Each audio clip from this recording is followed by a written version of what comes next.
Tony Kinnett is the science coordinator at the Indianapolis Public Schools District in Indiana, and he's also the founder of Chalkboard Review.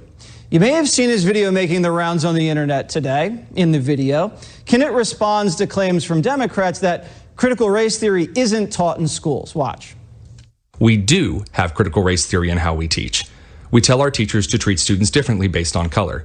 We tell our students that every problem is a result of white men and that everything Western civilization built is racist. Capitalism as a tool of white supremacy. Those are straight out of Kimberly Crenshaw's main points, verbatim in critical race theory, the writings that formed the movement. This is in math, history, science, English, the arts, and it's not slowing down.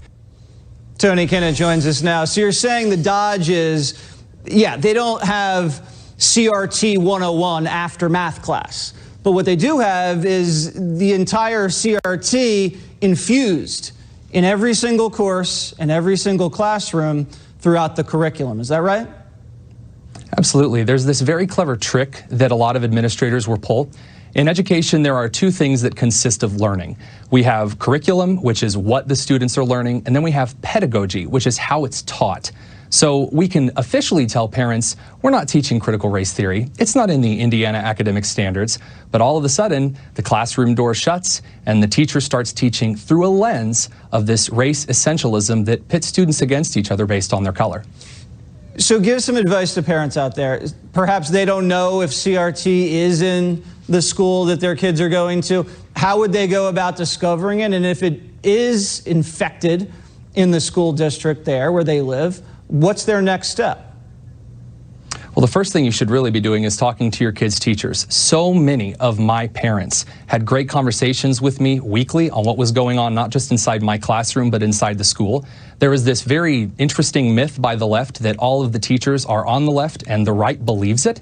A lot of teachers really just want to go in and teach, and they are happy to have discussions with parents. However, if you find that a teacher is being uncooperative, they're teaching things that really shouldn't be taught in a classroom, they're treating your kid different based on a color, you have a responsibility to go to the principal, then to the superintendent, and if that doesn't work, you really should look into electing a much better school board that's going to serve your community based on merit, not on color.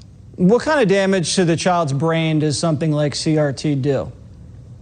Oh, it's horrific. You get into high school courses where a teacher will open things up for discussion. And we see this in English classes a lot. They'll talk about a piece of poetry, they'll talk about something that a writer has brought to bear, and then the teacher will portray it through a societal lens like critical race theory, and then provide this Orwellian 2 minutes of hate.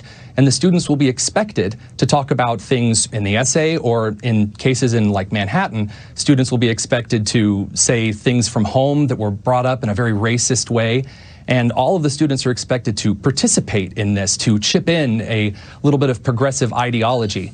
And it gets really sketchy really quickly for a kid that doesn't buy into the rest of the stuff. And they don't do this in math, do they? They can't bring CRT into math, can they?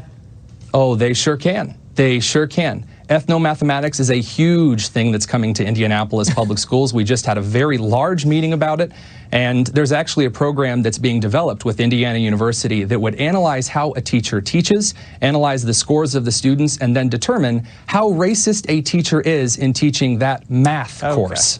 Ethnomathematics. I haven't heard that one before. Thank you so much, catchy. Tony. That was eye-opening. We appreciate it.